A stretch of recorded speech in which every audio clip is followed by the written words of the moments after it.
So it was the best day of my life.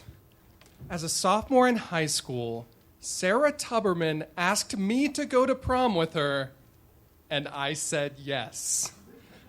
On the surface, this wasn't an expected relationship. She was all cheerleader spunk and curly brown hair, and, well, I was really excited about programming computers and had pants that were a little too short.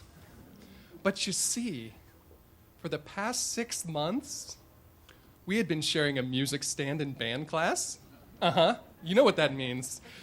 We had grown pretty close.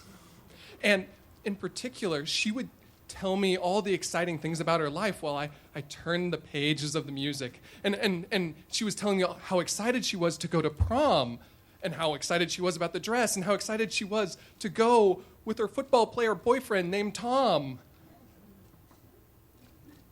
But then, 2 weeks before prom, they broke up.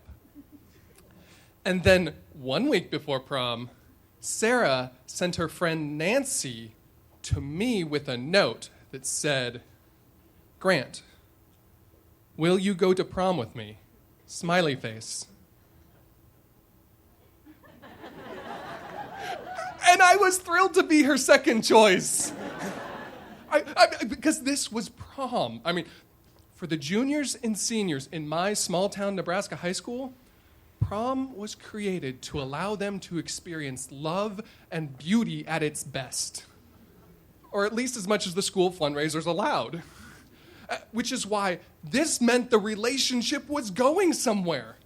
Tom was out of the picture, and this was my big chance. And as I left band class that day, I was walking down the hallway and people were like high-fiving me and like congratulating me. Football players who didn't even know my name were coming up and shaking my hand and saying that I was a lucky guy. I didn't know what to do.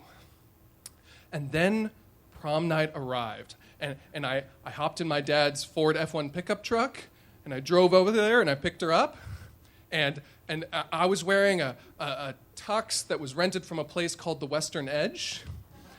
And she was wearing this beautiful red dress that kind of reminded me a little bit of shag red carpeting. I didn't tell her that.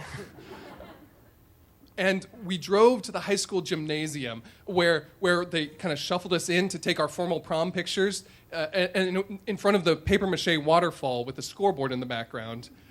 And we smiled like so big, and then it was time for dinner, and we went over, and they served us prime rib, which we ate off styrofoam plates, and we cut it with plastic silverware as best we could. And we had this fantastic dinner conversation, and everything was going so well.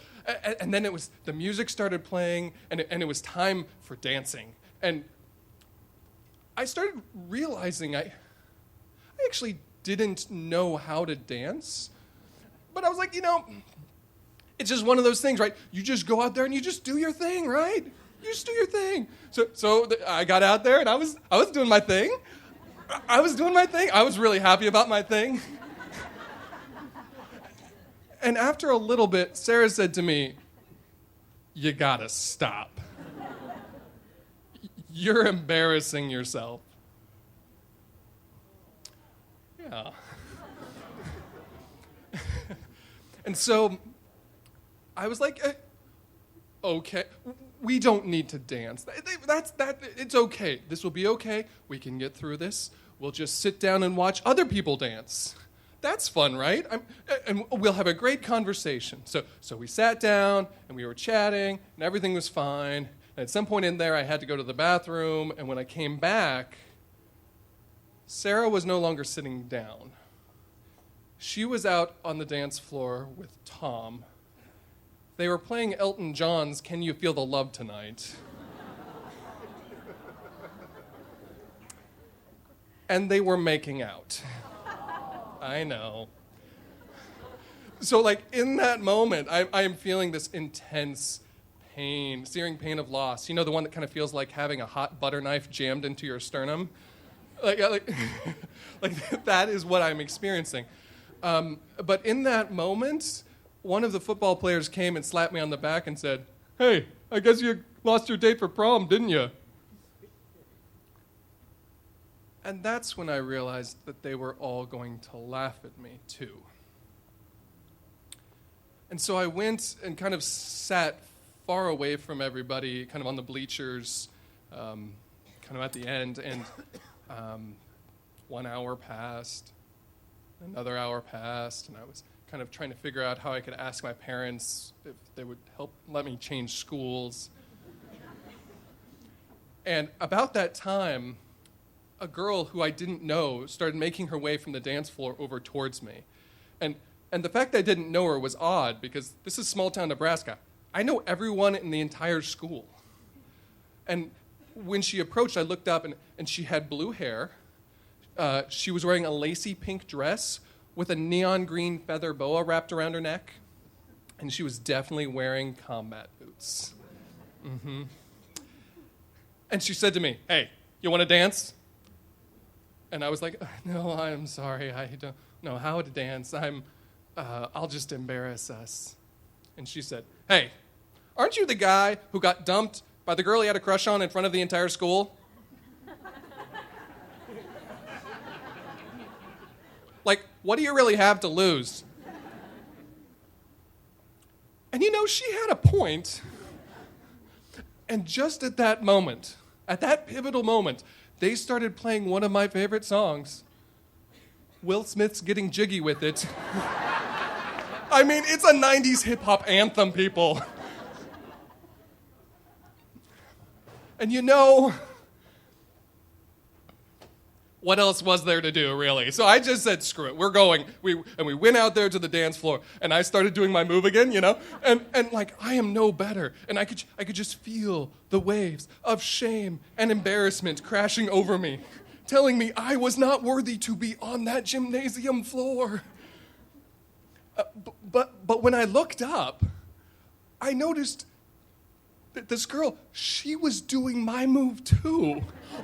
Only not to make fun of me.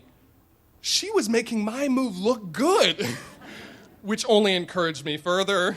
So the two of us, we did my move.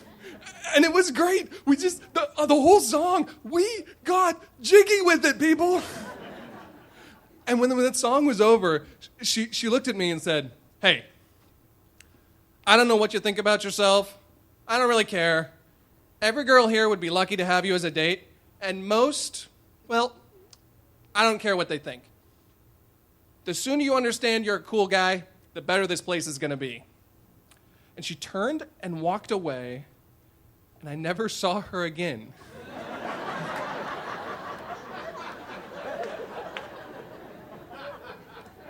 It was as if she was my prom fairy godmother in combat boots. At that point, then, I went and sat back down, not on the bleachers, but back at the tables. And when the night was over, Tom somehow disappeared, and Sarah was rather desperate for a ride home, and I felt like I needed to give her one. But from that point on, she turned the pages in band class. Thank you. Getting jiggy with it.